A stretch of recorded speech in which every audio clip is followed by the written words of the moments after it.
Hey folks, man, this is Monk, and we are back with another episode of Classes of Cinematics, and I'm joined as always with my co-host. We got Bobby Blockbuster. Yo, yo, yo! Yeah, folks, man, and we're here for a kicking good time today. We're going to be talking about Karate Kid, the Karate Kid from 1984, man. In this film, Daniel moves to Southern California with his mother, Lucille, but quickly finds himself the target of a group of bullies who study karate at the Cobra Kai dojo. Fortunately, Daniel befriends Mr. Miyagi, an unassuming repairman who just happens to be a martial arts master himself. Miyagi takes Daniel under his wing, training him in a more compassionate form of karate and preparing him to compete against the brutal Cobra Kai. And this film is directed by John G. Avildsen. And also it stars Ralph Macchio as the Karate Kid, Daniel LaRusso. We also got William Zabka as his nemesis, Johnny Lawrence. We've also got Pat Morita as Mr. Miyagi. Elizabeth Shue plays Daniel's love interest in this film. We also get Martin Cove, who plays John Kreese, the dojo master of the evil Cobra Kai.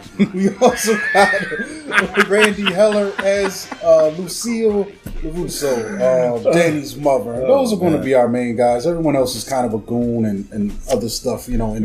And half the people you run off on the cast list are all goons too. Yeah, you're right, man. So, this is an interesting film, man. I definitely remember loving this when I was a kid and I first got a chance to see it. It kind of has a little bit of Rocky spirit to it where, you know, you got this underdog character that you're rooting for, and by the end, he's triumphant and you feel good. Dude, you know, you might go kick your cousin in the head trying to duplicate these moves. You just really just picked my first thought. I was going to say, you know, I do love an underdog story, and with John G. Avildsen being the director of this film, he's also the director of Rocky. You know what I'm saying? I didn't know this. Yeah, Dang. He was the director of Rocky. He was the director of Karate Kid 1, 2, and 3, Lean on Me, Rocky 5, and The Power of One, which are all underdog stories. So he kind of thrives at this style of film, and this one's no different. But, you know, that's crazy. Yeah, it's wild. But one thing outside of the underdog element that this film gives us, I really like the fish out of water aspect that we get from Daniel LaRusso's character. Because, I mean, pretty much just out of left field, he's uprooted from New Jersey to Cali because his mom got a new job at some computer company that's an up-and-comer. And it seems like it all just kind of happened just like at the blink of an eye. And I guess we can get into some of the rest of these characters. Specifically, I'm going to go in on Pat Morita as Mr. Miyagi. There you go. And he seems to be a guy that's kind of, maybe he's retired. And he has his job just to keep busy. And, you know, he's got a nice little house, you know, next to this. So hold up. I think his house is away from the apartment building. Yes. But it's close. It's close enough. It's close enough that Daniel's son can get there on a bike. You know what I'm saying? And this instinct led him there after this, you know, while they were chasing him. But I think it's just so cool to have this character in here. He seems to be a World War veteran. I think, you know, I wasn't clear on the medal and all that stuff where that was from. But I think that was the. It was definitely World War II. Okay. Yeah. And he's, you know, he's a retired military guy. But what I like about him, he's kind of this guy that has this really soft, calming energy. Not a lot of words. You know what I'm saying? More like you're going to learn by just observing me and he starts this training with Danielson. You know, and it's kind of cool. You know, he's kind of like, at first Danielson is like, bro, I'm just labor. And it becomes this thing, all these movements and everything that he has Danielson do, you know, is really training. He doesn't even know it. I love that scene where he comes back after, I think he came there. After painting the house. And Miyagi's supposed to be there, and he's like, yo, go on fishing. Yeah. And he's like, damn it. Like, so he's tired. It's been a week of this shit. And then he tries to base on Mr. Miyagi. Mr. Miyagi like, come here. And he's doing his thing, and like it's crazy. Show me wax on. He's like, you did. You know, he's throwing punches, and then there's a part where he's just start like, he's like, yeah. And then he's like, throws a flurry at it. And Danielson sees it. Even as a kid, maybe I'm a dumb kid, but I didn't know what Miyagi was doing. So when that shit happened, I'm just like, dude, because it looks like he's just pimping Daniel out for manual labor, but you know, and so we see that as a viewer. But like, it's really cool because what I gather from it is, even though his teaching methods were unconventional, they were still effective. And the first thing he tells Daniel is that, you know, my father taught me karate, so I'm thinking that maybe his father taught him the same way. by showing him how to do work. But it's all about the movements and then the muscle memory and then building up those certain muscles and everything. But also what I like about Miyagi is it's not just the fact that he's teaching Daniel karate. It's their friendship that they get. He becomes more than a teacher, like a friend, a father figure to Daniel's son, because they're both loners. And you see that. And man, go ahead. And and the thing is like it's what he really instills in Daniel through teaching him the karate. He ends up giving Daniel a refound sense of confidence. It shows him how to be like, embrace integrity, respect, you know what I'm saying, and have balance in his life, which at this point in time for Daniel, he's about as unbalanced as one can get. He's juggling all these upset emotions, not just with what's going on in his personal life, with his family, with the move, with the fact that his mom's never around. He doesn't have a father figure in the home. So, that's where Mr. Miyagi filled the void. But then also what's going on with Ali, and the fact that he's constantly getting twapped up by Johnny Lawrence. But also, I love the other aspect of Mr. Miyagi. This is dark sadness to him too, man. Like, yes. The realest scene in this thing to me is that scene where Danielson comes in. Well, it's the night. I think it's the it's a later. I think it's when maybe it comes after he gives Danielson the car. No, it's before that. It's when he's supposed to meet Allie at 9:30 after the little banquet at her country club, and she sees it. That's when Johnny Lawrence forces her to kiss him, and he sees that, and then he spills spaghetti all over himself. Yeah, so there's a shot of Mr. Miyagi getting pilled. He's getting drunk. So this shot is beautiful. It blows my mind. There's this picture of the frame of this woman. And I think that was his wife who died giving birth to his son. Both of them died during that. But so it's her picture on the table, and then there's two glasses of whiskey. One for him, one for her. And I'm just like, damn, bro, that shit hit me so hard. I'm like, yo, this dude's probably never, ever recover from that. He's just a guy that's just by himself, been lonely his whole life, and just been, just living. And that's still maybe once a week he goes through this ritual. I think it was more like an anniversary of when he got the letter. Oh, okay. Because that's still an annual thing. It's still an annual thing. Yes, so maybe not.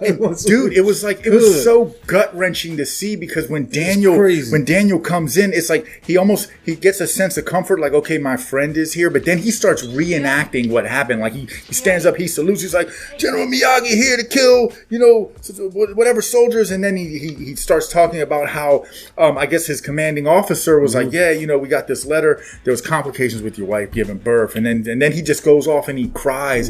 They actually said that scene was the one that possibly, or pretty much got Pat Morita nominated for the Oscar, man, because it showed so much depth.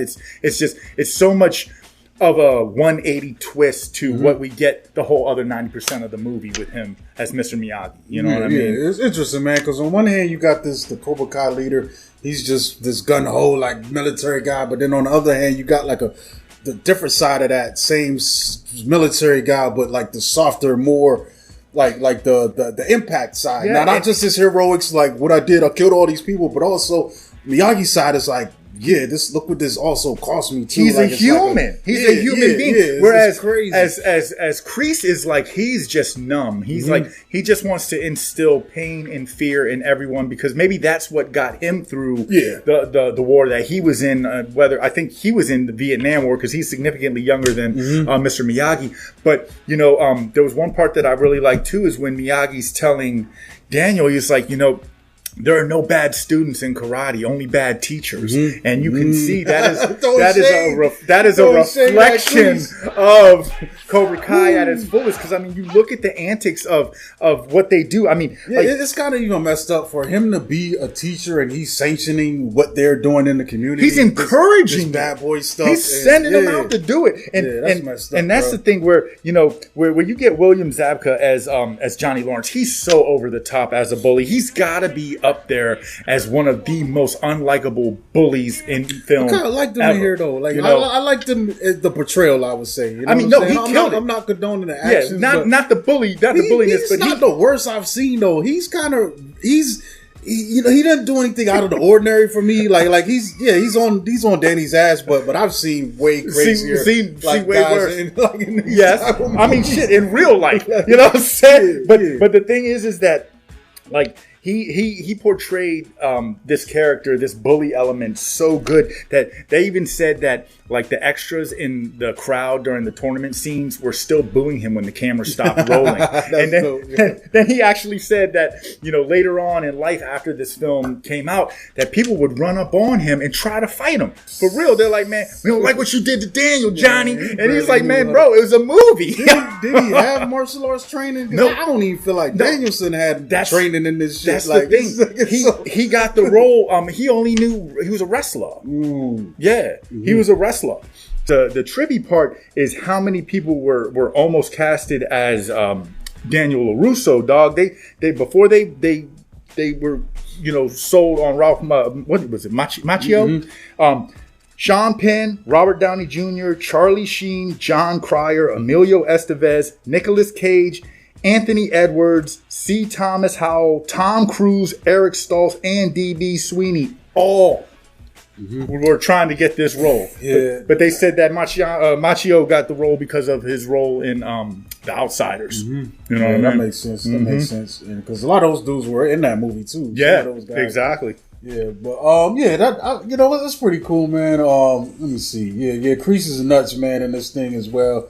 I mean, those are pretty much our main cast people, man. I mean, in Elizabeth Shue, she did good as being the love, and she didn't really have to do much. I liked her in Better and other shit. I feel like this role is just.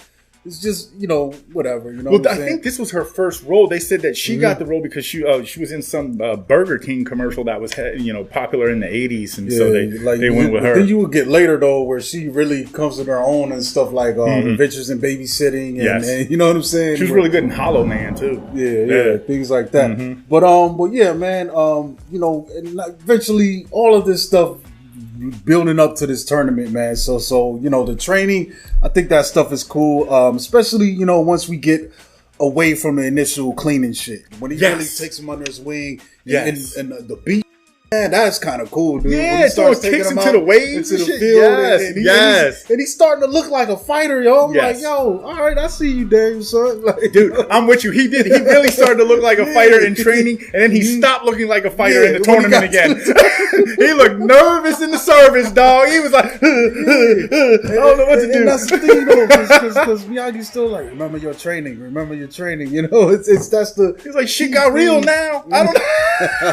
I mean, I guess it's traumatic, man.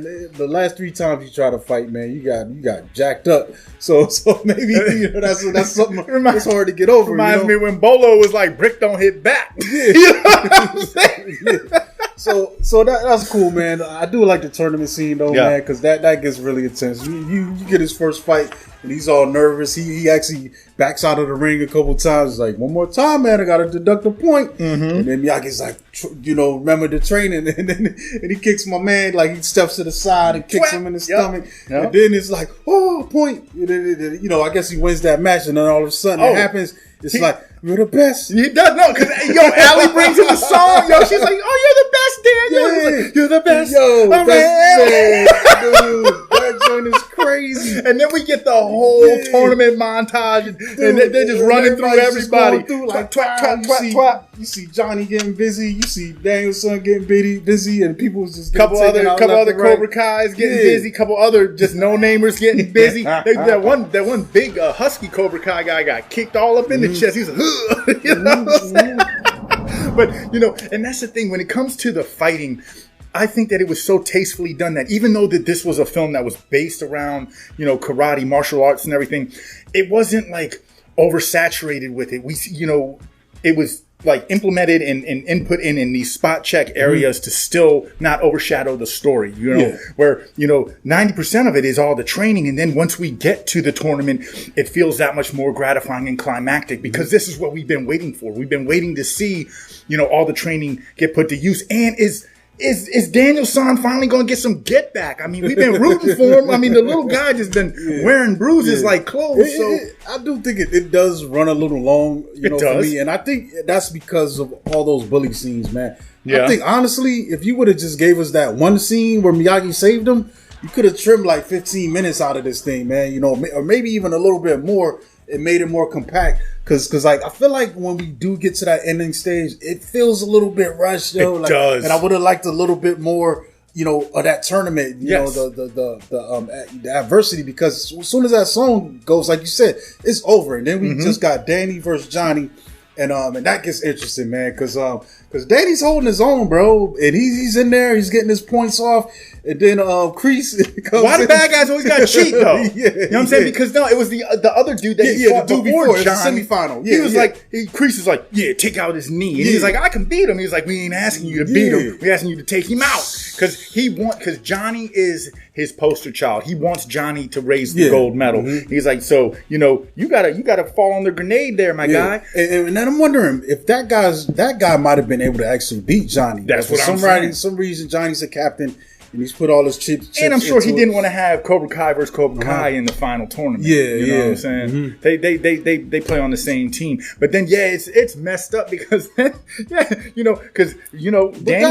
holding. But that's gonna look good too, though. If both my guys first and second place, and they're on that looks good for my brand. It does. It does. Plus, it's a badass logo. I mean, they got a lot of good things going for such a bad situation, what they're doing out in these streets. But see, also though, I'm thinking he might have got a little bit fearful seeing Danny get through. He probably got a little. He's like, man, Danny wasn't supposed to make it out of round one, dog. I didn't. So think about it that way. You sacrifice this guy, to give Johnny a better chance. He felt personally Johnny was his best fighter. But that's the thing. So and then it's cool because Miyagi had the world thinking that if you broke a bone, you can fix that shit. I don't know what he see, there's a little bit of there are a couple of stereotypical things they did with Miyagi, like with some of his dialogue, and even I will put that into that category a little bit. But Pat Morita does such a good job playing this character. You overlook that because you just love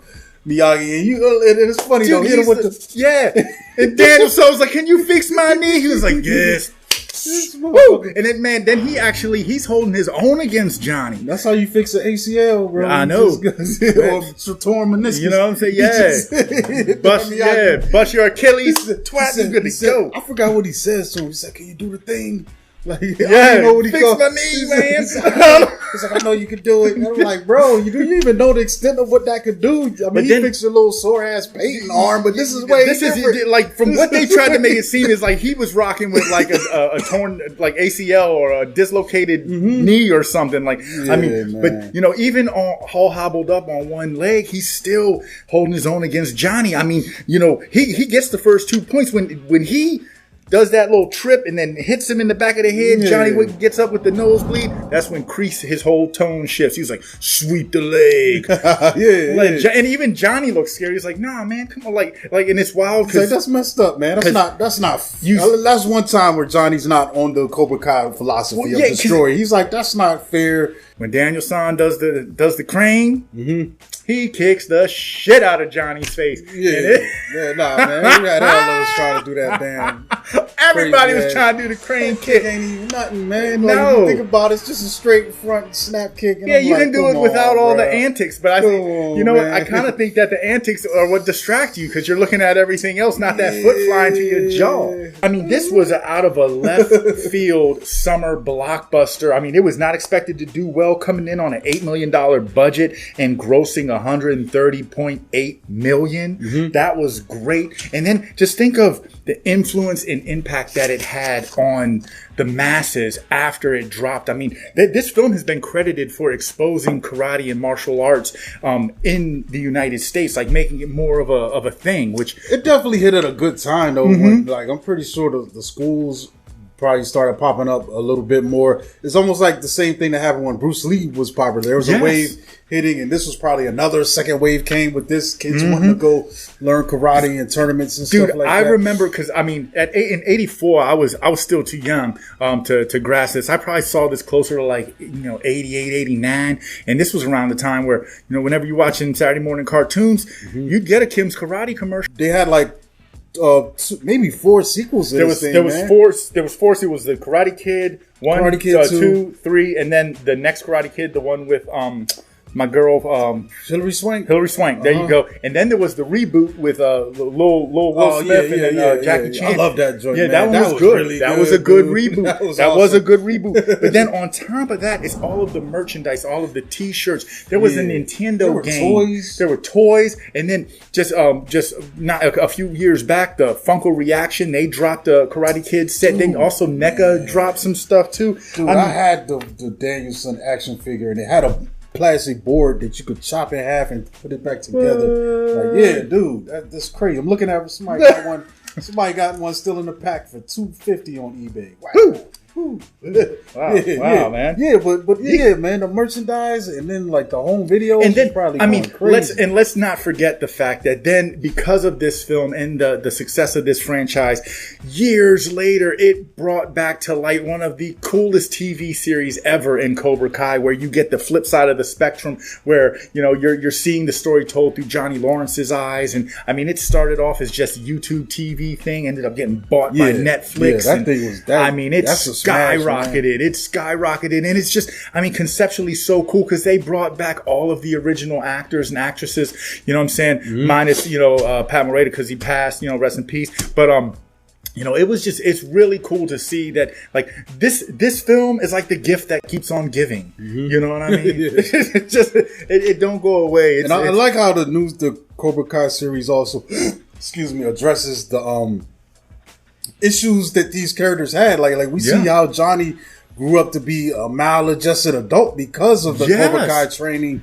And so it's cool, man, seeing these characters come back around and get another chance and see. Even Danny's not 100% right, even though he's more able to successful stand up for financially. himself. But there's also other inadequacies in his life. Then also, I love what you get from Curse, man, or John Kreese. Like, he comes back, and I mean, he's still just as warped as he was in this film. Years later, just walking around with the biggest chip on his shoulder, mad, angry, bitter, old man, lonely. You know what I'm saying? Yeah, man.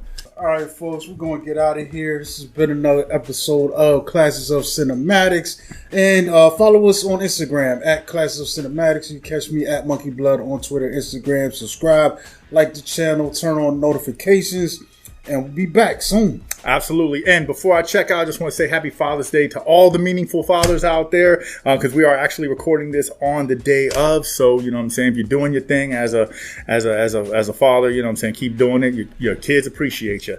And know that. And this is Bobby Blockbuster, and you can catch me on the next show. All right, y'all. Peace.